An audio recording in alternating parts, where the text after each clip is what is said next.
আশুলিয়ায় বিদেশি অস্ত্রসহ জিয়া দেওয়ান গ্রেফতার। সাভার প্রতিনিধি মোহাম্মদ মনির মণ্ডলের পাঠানো ভিডিও চিত্রে দেখুন বিস্তারিত। আশুলিয়ায় একটি কারখানার জুট ব্যবসা দখলকে কেন্দ্র করে গুলি ছোড়ার ঘটনায় জিয়া দেওয়ান নামে একজনকে একটি বিদেশি পিস্তল সহ গ্রেফতার করেছে ঢাকা জেলা উত্তর ডিবি পুলিশ।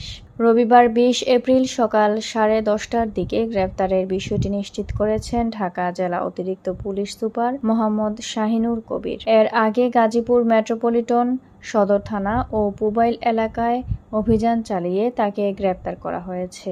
আটককৃত সে ঢাকা জেলার আশুলিয়া থানার জিরবর ফুলবাগান এলাকার আলী দেওয়ান নেওয়াজের ছেলে জিয়া দেওয়ান। ঢাকা জেলা অতিরিক্ত পুলিশ সুপার মোহাম্মদ শাহিনুর কবির বলেন, গত 17 এপ্রিল আশুলিয়ার জিরাবর ফুলবাগান রোড এলাকায় এস প্যাকেজিং কারখানার ওয়েস্টেজ কার্টুনের ব্যবসাকে কেন্দ্র করে দুই পক্ষের সংঘর্ষ হয়। এই সময় নিজ অবস্থান জানান দেওয়া ও আধিপত্য বিস্তারে অবৈধ বিদেশি পিস্তল দিয়ে 2 রাউন্ড ফাঁকা গুলি ছোড়েন জিয়া দেওয়ান। এ ব্যাপারে ঊর্ধ্বতন কর্তৃপক্ষের নির্দেশনায় অভিযান চালিয়ে জিয়া দেওয়ানকে গ্রেপ্তার করা হয়। পরে জিয়া দেওয়ানের দেওয়া তথ্য মতে তারই বাড়ির পারিবারিক কবরস্থানের কলাগাছের গোড়া থেকে বিদেশি পিস্তলটি উদ্ধার করা হয়। এই সময় একটি খালি ম্যাগাজিন ও একটি গুলির খোসাও উদ্ধার করা হয়। তার বিরুদ্ধে অস্ত্র আইনে আশুলিয়া থানায় মামলা করা হয়েছে। 7 দিনের রিমান্ড চেয়ে তাকে আদালতে পাঠানো হবে। মাহজাবিন সাদিয়া,